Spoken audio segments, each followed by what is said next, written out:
February was kind of a funny month. There was lots of amazing, great things that happened, but I think my practice may have fell to the wayside a little bit.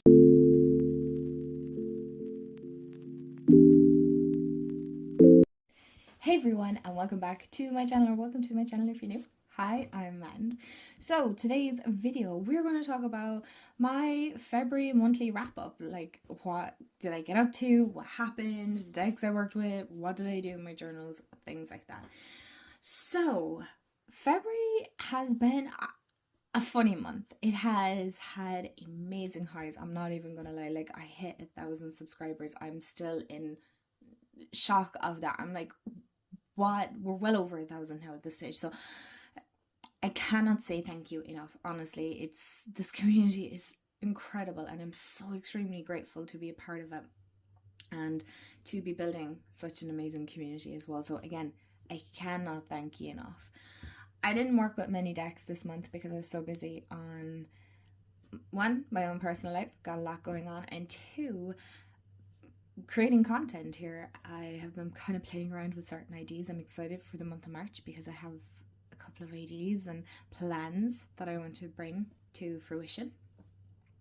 And my journaling has kind of fell to the wayside, which is very sad because while yes, I am very good at keeping up with one journal, I think I have maybe bitten off more than I could chew when it comes to the amount of journals that I had wanted to work with. But listen, we still have another, what's left in the year, another 10 months. So I mean, listen, there's so much time left to get it all done. So I'll hopefully remember to put timestamps in if you want to go to the journal section, to the deck section, and I'm going to quickly show you some new decks that I bought, but I will definitely do kind of a more in-depth video in that. So grab a snack, grab a drink, and we will get into the video. This is honestly chaos at its finest. So this is my Hobonichi, which I will talk about in 2 seconds. As you can see, there's a theme of green going on this year. So this is my Leuchtturm that I wanted to work in. This is the one that I had originally planned on working in this year.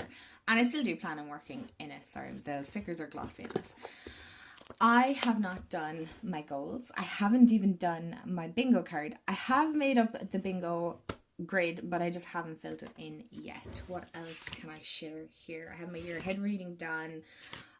I still have yet to do my word of the year. I have a word picked out. I was very good for doing my January cover photo, and I did my full moon, and that is it. I literally have not worked in it since. So I want to do a February cover photo, and I'm definitely going to do my Bridget spread, my self-love spread in here, and then move on to March and hopefully kind of use this more as a diary. And I see a lot of people on TikTok calling it a junk journal. I don't want to get too controversial, but that is not how I personally see junk journals. I feel like the junk journals are the ones that you kind of handmade, you know, the ones that I have shown here before. But again, it doesn't like, in my opinion, it doesn't really matter what you call it. You can call it a junk journal. Does it really matter on the grand scheme of things? Like, I mean, people are having fun creating, and personally, that is like the most important thing to me. So I don't care if people call it a junk journal, but I call this more kind of like along the lines of scrapbooking. Again, it doesn't matter what you call it, in my personal opinion. That's all. So that is where I am with that. So if you're feeling bad about not working in your journals, please don't, because just know that I am behind with you. Okay, so that's one journal that I'm behind in. Now the only one that I'm not behind in, I will be honest, is my Hobonichi. You guys okay, I'll be honest, I didn't understand the hype, because I think part of me is like a little bit jealous because I didn't have one at the time. I couldn't justify spending the money. Now, I was kindly gifted. This was an early birthday gift. When I say I have used this, I mean I have used this. She's getting chunky. You can see where I have started. This is February. Now, I didn't get this until kind of late January, so I didn't actually start working in this. Now, I'm not going to show you this because I do use this as like a little personal kind of snippet diary style. So just to give you kind of a glance, I kind of messed up here. So just in case you think everything is like pretty and aesthetic, it's not. I mess up too. So I had made like a little pocket from like vellum type paper. It didn't turn out very well. I didn't like it. I had shoved this little pouch, a second now. Oh my goodness. This little pouch with stickers in here. But what was happening is this kept tearing here, so I was like, forget about it. And I don't, of course I had to pull it off. I didn't like it. So what I have done is I found this card that I kind of like, and I'm going to stick it here. And I think I have a second one, and it fits like literally perfect inside this journal, so I'm going to stick that here. I also did start, where is it, I have decorated these parts, and I did start writing in the cards. I got as far as the 7th of February, and then I kind of fell off, so I need to fill in the rest of this. This is kind of having a look at the cards that I pulled every month, and then hopefully writing down the one that kind of was the one that showed up the most for the month. It's really just out of curiosity to see, you know, by the end of the year, like how many times did I pull the 9 of Pentacles or the Star or the Strength, or, you know, whatever card came up for me. I can't say that I'm very good at using, I don't want to share too much, but the would say monthly overhead. I'll show you like March or April, because we will go to July apparently. I kind of was playing around with ideas, so I'm not really sure how I'm going to do March's one. I will see. I'm not trying not to use this too much as like a social media YouTube plannery thing. Excuse me, I want to use it more kind of like for personal. And then my February inserts, I can't really share any of those because they are quite personal, but I've been doing pretty good with them, if I'm being honest. I can actually share this side. So this is the way I've been kind of setting them up. So I've kind of I have done my gratitude. So I write 4 gratitudes, my glimmers, my glimmer of the day. Maybe I might have 1 or 2. And then I journal a little bit about the day. Now, I try and go 2 or 3 days in advance. I don't have a particular theme or style. Do you know the way everybody does like a monthly style? I don't. Anyway, I've yapped enough about that. So that's my Hobonichi and where I am on that. I have to say, I love it. The stickers that I use don't bulk it out too much. I have kind of shoved bits into it, so she is kind of filling out. There's no denying that. I also have my Filofaxes. This is kind of my go-to. This goes everywhere with me. This is one that I'm working in constantly. I don't know what receipt that is. And I'm doing my like weeklies and then planning and all that kind of good stuff in this one. So it's kind of my day-to-day, my to-do lists, all that kind of really fancy stuff. I haven't even had a chance, to be honest, to work in this. I've done nothing but kind of beautify it. It's gotten some cosmetic bits done to it. Other than that, like, I mean, I love this. Other than making it look pretty, I have done nothing else inside of it. I have added maybe a sticker or 2 just to kind of, what's this? I started a zine. I never finished it. I have like bits and pieces here that like I want to work on, like witchy bits that I want to add, like about new moons and maybe transits and things like that, you know, and like learn a bit more astrology. And again, I have literally just beautified this, but it has not been written in, which makes me kind of sad, but look, life happens. So that is kind of my journal. My commonplace has kind of become my Filofax, has become kind of become my commonplace as such. So yeah, that is where I am with my journaling at the moment. We won't even talk about art journaling because that hasn't even happened yet. Oh, I have kept up with my tarot journal as well. Onto decks. I still have yet to finish Fourth Wing. I'm not even getting into that. I'm finding it very difficult to wind down and focus on reading and stuff like that, so I have been kind of playing my Switch a little bit more. So, and even at that, it's not much, to be honest. So I haven't finished Fourth Wing. I'm hoping to. I'm not really one of these people that have to kind of keep up with trends. Like, I'm not in a rush to read Onyx Storm. I will get to it when I get to it. But the new decks in my collection, I got 4 decks this month, which is quite a lot actually for me. I don't necessarily I try not to buy many, but one was a gift, and that's the Seasons of the Witch Ostara. I will do a whole different video just showing you all, and we'll flip through them and we will gush about them together. So that's one. Then I went into TK Maxx. So if you watched my what I got for my birthday haul, I did talk about one deck, and then I also bought 2 decks like a couple of weeks ago that I haven't even looked at yet. Well, I had a quick glance, but that was it. TK Maxx are like smashing it with tarot and oracle lately. I have no idea. I've either hit the jackpot and I've been very lucky when I go in, and they're only like €10. Now, you guys know the cost of decks. When a deck is €10, it's nearly a crime, to be honest, to leave it behind you. So the one I picked up was Rebel Heart Tarot. As you can see, I left a tag on it just to show you that it was $9.99. So that is one. And then the next one that I picked up, which I found very interesting, was Paradise Found Oracle. This is by Rockpool. I've never seen this one. This was $9.99 as well. So all of the decks, bar the Ostara, that one was a gift. These were all $9.99, 99 cheapers. So this one is Embark on an Initiation into the Secret Teachings of the Ages. So I thought this was very cool. And then I seen this one and it was very strange. And this is a Rockpool tarot deck. Now I don't have, as far as I know, I don't have a tarot deck by Rockpool, but this is Magicians, Martyrs and Madmen Tarot. So this would be very cool. I'm looking forward to kind of diving into it and having a look with you guys to see. We can chat all about these decks in another video. Alright, so let's talk some decks that I did work with this month, that I actually did spend time with.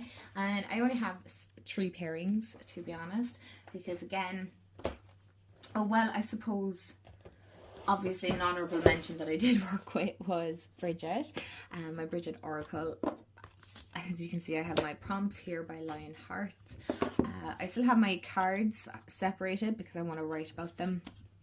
I've shown this deck several times, so I'm only going to quickly show you guys. So I did work with this to do my Bridget reading.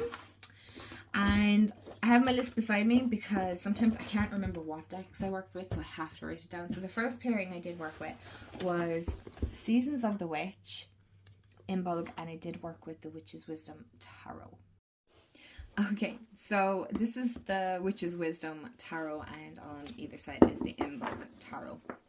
Now this is one chunky tarot deck, oh my gosh, but I really love Seasons of the Witch Oracle decks now that I have the whole collection. That's super exciting. I can't believe it. Now I did hear, as I can't remember who said it, but I remember seeing that they were doing a tarot deck on Seasons of the Witch, but apparently they're making it 4 parts, so it just follows the seasons like spring, summer, autumn, winter. So that'd be very cool. I'm excited for that. So this is the pairing that I worked with from January actually into February, for the reason being I am going more along the lines of taking it much slower with my decks. I have no intentions of changing them out every week unless I feel that I want to, but I'm not putting pressure on myself to try and work with so many decks in my collection. I have come to the realization that I'm not going to get to every deck that I have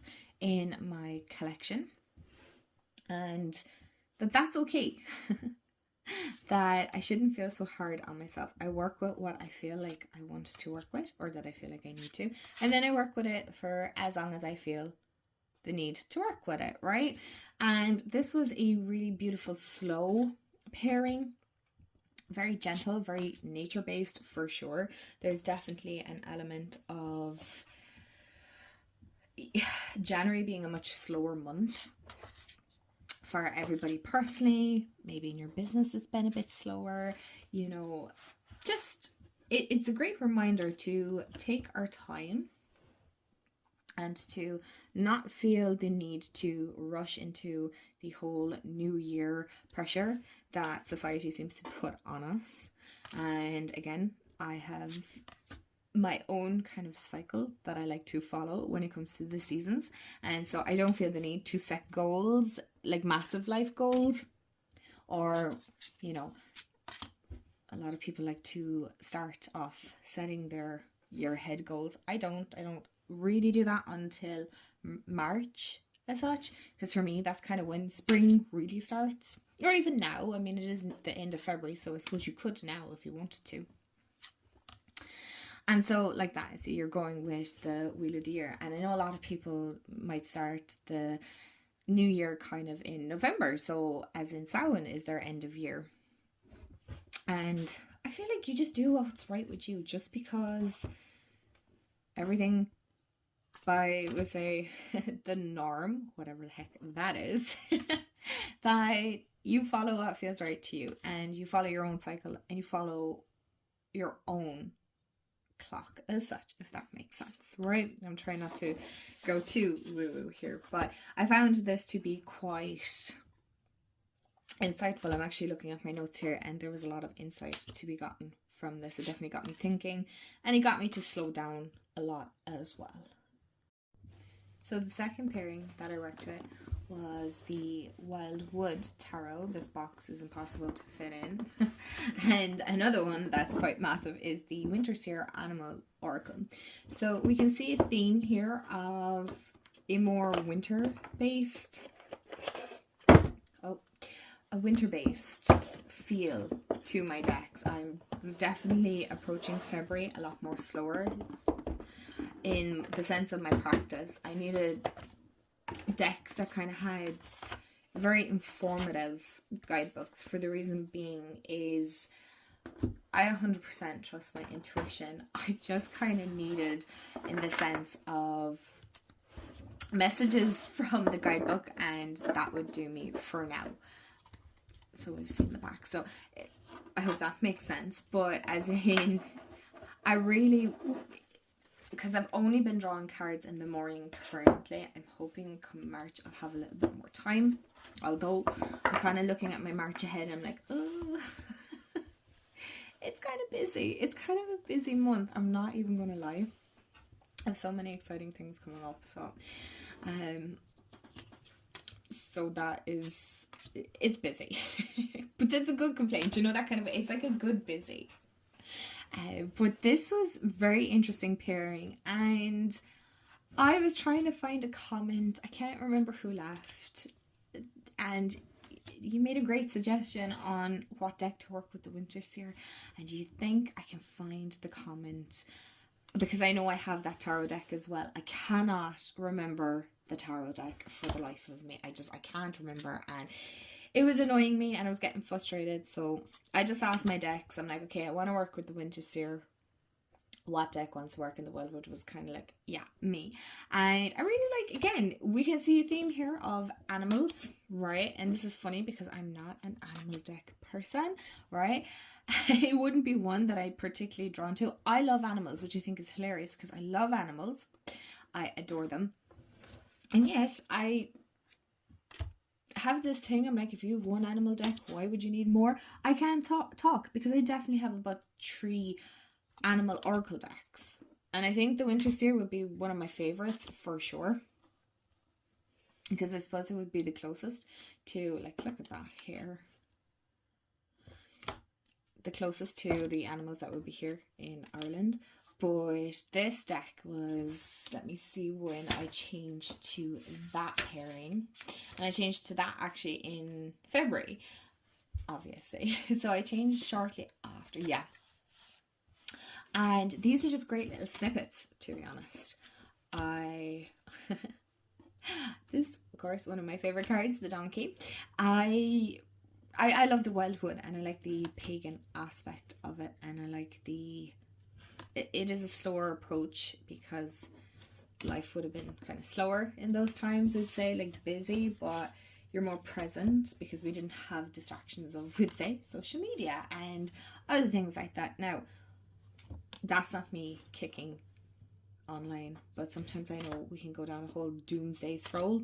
We're all guilty of that for sure, but it's just a reminder to kind of get out and connect with nature as well, and to make sure that you're kind of slowing down as well, that you're more in tune with nature's pace of life, because sometimes we can get caught up in this fast pace of living that we have to be constantly on the go, and it's not always necessary. that rest does not make you lazy. It's something that I'm kind of really reiterating to myself this year, that just because I need to rest, it doesn't mean I'm lazy. It doesn't mean I'm not getting things done. I am allowed to rest my body. And the last pairing that I'm working with is the Healing Waters Oracle and the Phantasma Tarot, which I got before Christmas, or did I receive it after Christmas? I can't remember when it arrived. I think it was actually after Christmas.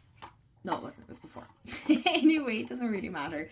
I love the Healing Waters Oracle. So this is the pairing I'm actually currently working with right now. And this is my first Paulina Faye tarot deck. Oh my gosh. Why was I so slow on hopping on the bandwagon with this one? First of all, can I say, I don't talk about guidebooks here. I should. I really should. This guidebook, oh my gosh, this is so good. I love the way this is written. Like, you say you just got the 10 of Cups, right? So you have your little description. You have a message then. I love that. This is what I've been taking lately. I'm like, what's the message? And this is the message. The uplifting energy you radiate will benefit those around you. Great things are being set in motion. And then I'll look at the keywords. Now I'll also keep mind of the reverse message as well. But oh my gosh, this is great, because I have to say, like, the artwork is meditative to just kind of stare at and take note of. It's quite fine lined, detailed drawings. And of course then I have my Healing Waters, which, as you can see, kind of gives a bit more of a pop to the Phantasma. I'm going to zoom you guys in because I realize this is quite fine lined. And you guys can't see the description. Okay, so these cards are more muted. My camera is making them far more brighter. But I love the way these two kind of complement each other currently at this moment. Is this? Oh, yes.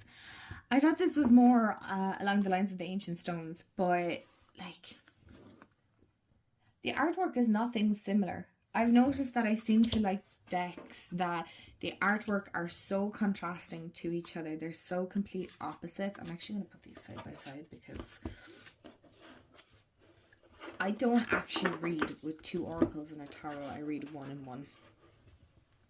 So this is nicer. Oh my gosh, like, look at that. The Magician, the Wishing Well. Hello, manifestation. Yes, please. And then the Empress and Gentle Force. I mean, if there was ever a gentler card, really, the Empress feels like that whole, yeah, patience, but fierce, but like gentle. A gentle fierceness.